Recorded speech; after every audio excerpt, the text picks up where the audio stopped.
Bonjour à tous et bienvenue.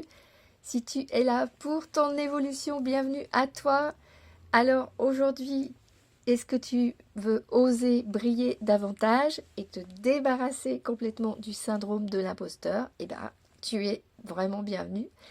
Alors sache que moi je suis bien placée pour en parler puisque j'ai éprouvé ce syndrome de l'imposteur pendant plusieurs années, de longues années. Parce que je suis issue d'une famille où il y avait très peu de confiance de la part de mes parents, donc forcément ça jouait pas beaucoup, on avait peu d'encouragement, il y avait des il faut, je dois, enfin une pression pour faire les choses bien comme il fallait que tout soit parfait, il fallait qu'on soit sage, donc forcément tu devines, j'ai développé un profil perfectionniste évidemment et j'ai mis du temps à m'en débarrasser, beaucoup de temps.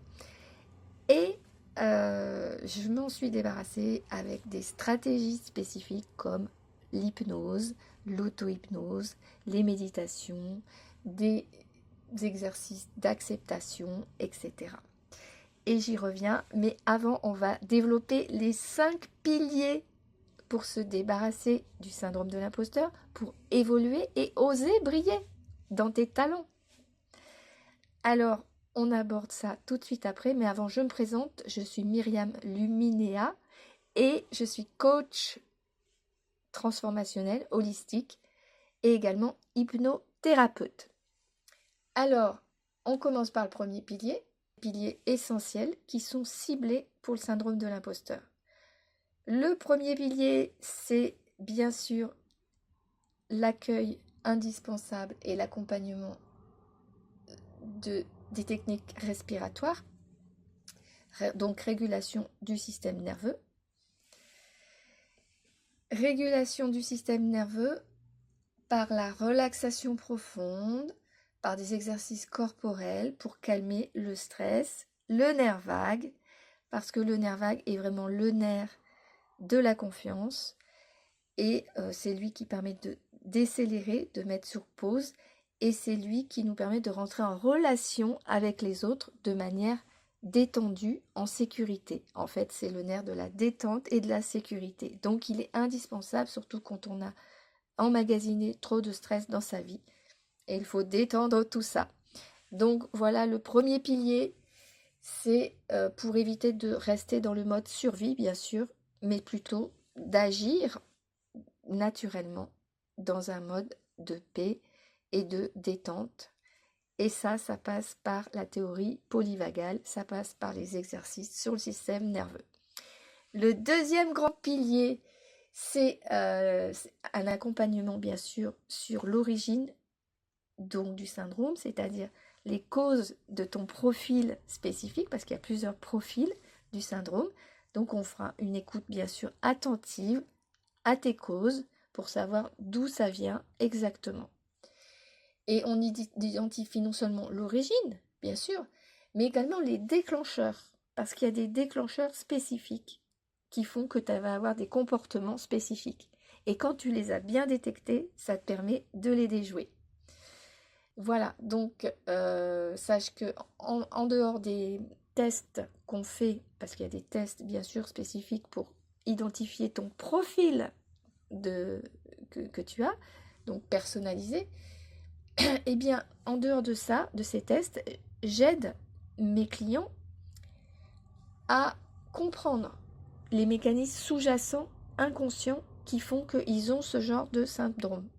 Pourquoi ils s'empêchent d'oser briller, pourquoi ils doutent, pourquoi ils sont dans tel ou tel type de profil, par exemple le profil superwoman, par exemple le profil expert, il y a plein de profils qui fait que la personne s'enferme dans un schéma et se met une pression en général qui fait que eh bien, elle n'arrive pas à en sortir, il n'y a pas assez de plaisir à incarner qui elle est, à incarner et à passer à l'action. Elle s'auto-sabote aussi par des jugements, bien sûr. Il y a des peurs derrière, il y a des émotions. Et on en vient justement au troisième pilier. Le troisième pilier qui est la reprogrammation mentale, avec des outils de transformation cognitive. Je travaille avec mes clients pour défaire leur schéma répétitif.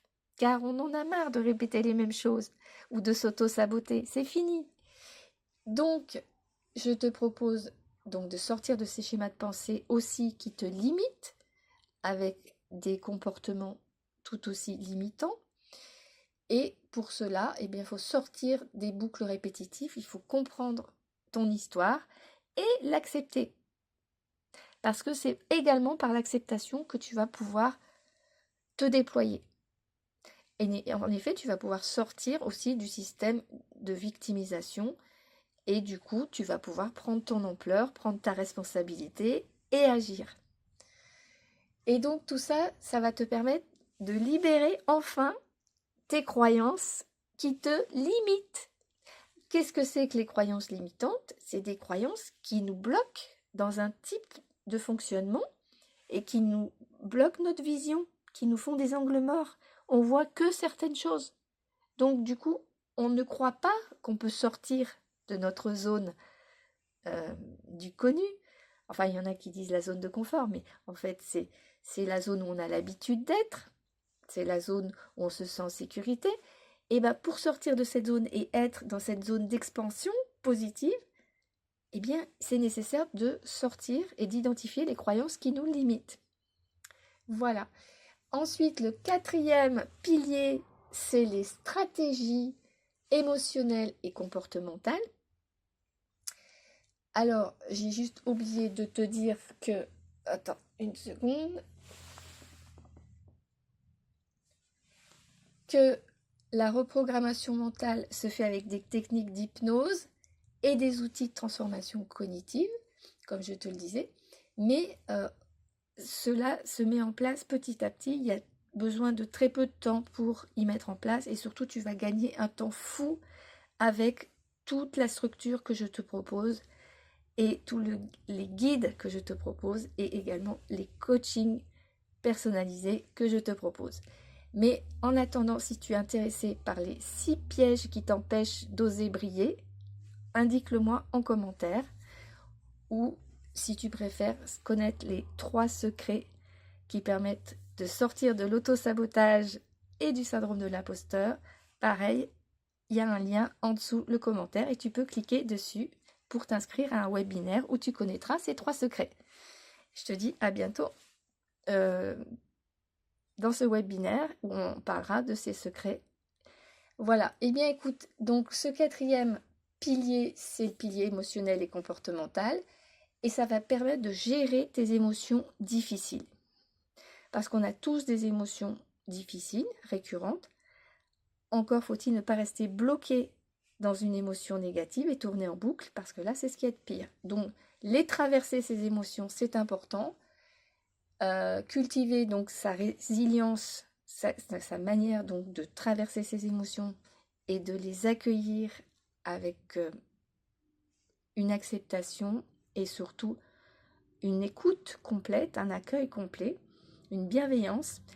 Et savoir développer cette bienveillance, c'est très important également, car ça va changer ton rapport avec toi-même, c'est-à-dire la partie parent de toi-même va pouvoir être plus positive, plus bienveillante, plus nourricière avec ton enfant intérieur.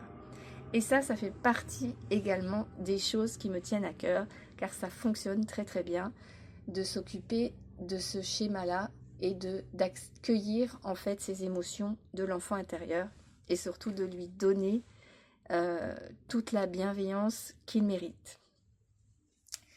Ensuite, le 5e pilier, c'est de s'aligner avec tes valeurs et ton potentiel. Donc en travaillant évidemment sur une compréhension plus profonde de tes aspirations. Donc, parce que en travaillant sur une compréhension plus profonde de tes aspirations et de tes forces, ça te permet d'aller au-delà de ce que tu pensais pouvoir faire. Et donc, tu dépasses bien sûr ta zone où tu es habitué. Mais j'aide vraiment mes clients à passer à l'action avec leurs valeurs, ce qu'ils ont au fond du cœur. Et ça, c'est très important pour moi. Cela leur permet de dépasser encore plus facilement ce syndrome de l'imposteur parce qu'ils sont portés par leurs valeurs. Voilà, donc j'espère que cette petite vidéo t'a plu, que tu as trouvé des pépites. En tout cas, n'hésite pas à commenter. Sache qu'on peut très bien avancer d'un point A à un point B et ensuite du point B au point C. En tout cas, le point B que je te propose, c'est celui de se débarrasser des autosabotages et du syndrome de l'imposteur, d'avoir toutes les stratégies pour savoir quoi faire quand il arrive. Donc, savoir augmenter son niveau de confiance et de croire en toi. Et peut-être le point C, c'est de croire encore plus en toi en te connectant à ton potentiel énorme d'expansion et à ton moi du futur, et de manière à développer en fait tes ressources encore davantage et du coup te permettre d'arriver à incarner qui tu es de mieux en mieux. Voilà, à bientôt. Bye bye.